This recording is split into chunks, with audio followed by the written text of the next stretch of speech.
now let us discuss two important topics of this chapter, that is seed dormancy and seed germination. Okay. Now starting with seed dormancy, I think all of you would agree that seeds immediately after formation do not germinate, right? Rather they remain in a period of rest. Now, if this period of rest or this inability of the seed to germinate is due to some kind of non-availability of external factor, say light, temperature, oxygen, etc., then we will call this period of rest to be quiescent period. Okay? But sometimes, even after all the external factors are normal and optimum, even then sometimes you will find that the seed is not able to germinate. So in these cases, the seeds are not able to germinate due to some kind of internal factors.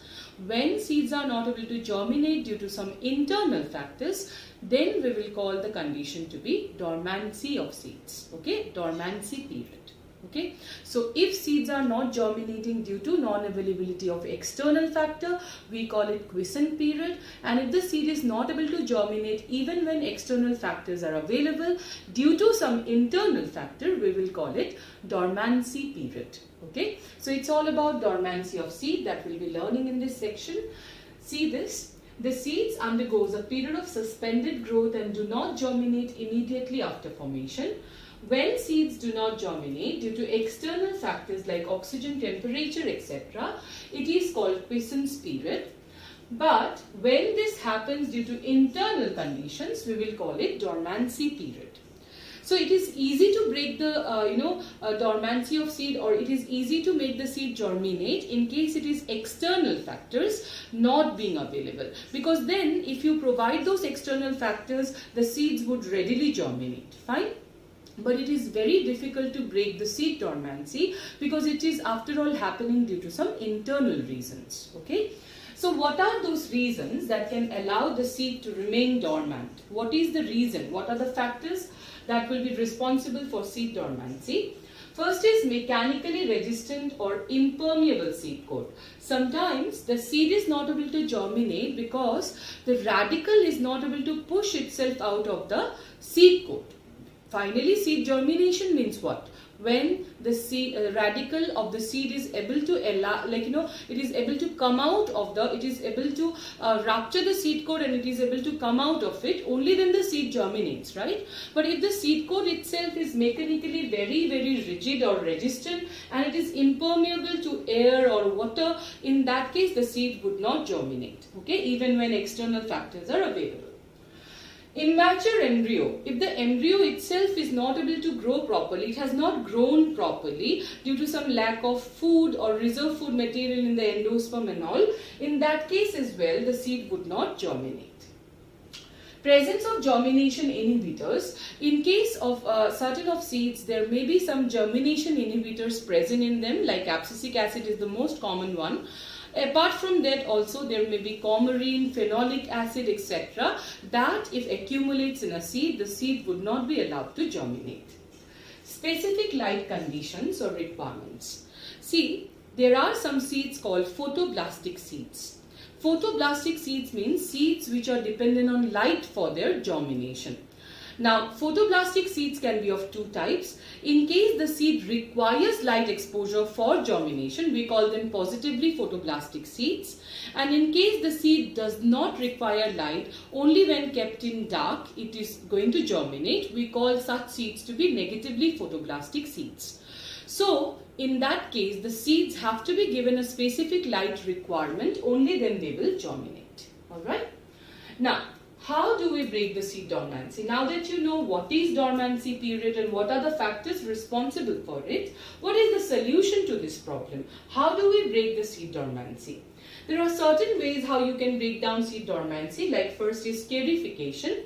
Scarification is going to be the method that is going to be applicable to this factor. In case the seed coat is mechanically resistant or it is impermeable to water and air, in that case, scarification is required. Scarification means simply scratching the seed coat to rupture it. We have to scratch the seed coat with some sharp objects, some knife or any kind of substance which is sharp enough to rupture the seed coat.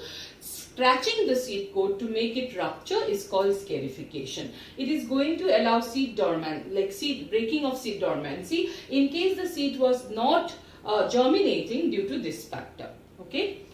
Next is stratification. Stratification basically means when the seed is not germinating, or rather exposing the seed to lower temperature, chilled temperature with high exposure of oxygen. You have to expose it to oxygen with alternating cold temperature, say 10 degrees Celsius. Okay, so cold temperature exposure along with oxygen and sometimes even gibberellin.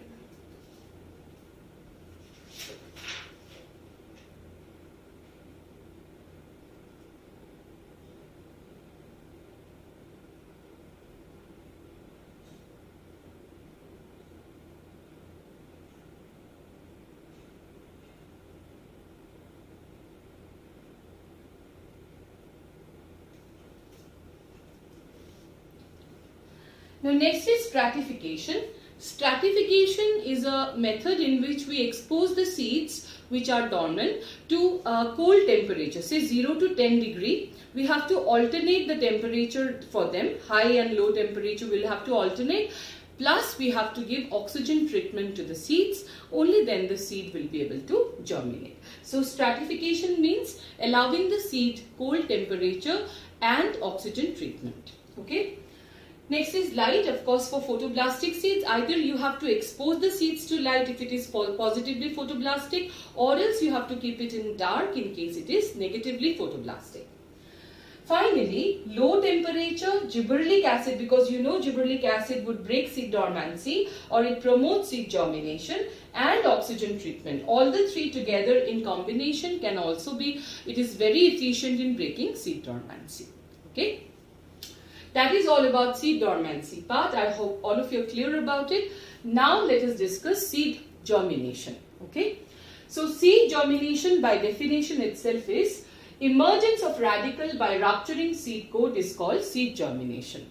Once the radicle arises out of the seed coat, that is called seed germination. Now seed germination can be of two types, epigeal and hypogeal. Okay. Epigeal and hypogeal, to understand that, let me show you one seedling first.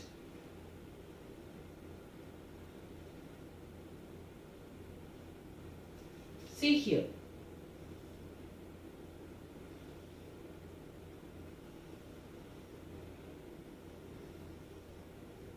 Say this is the embryonal axis, the tigellum, and this is these are the cotyledons, this being the cotyledonary node.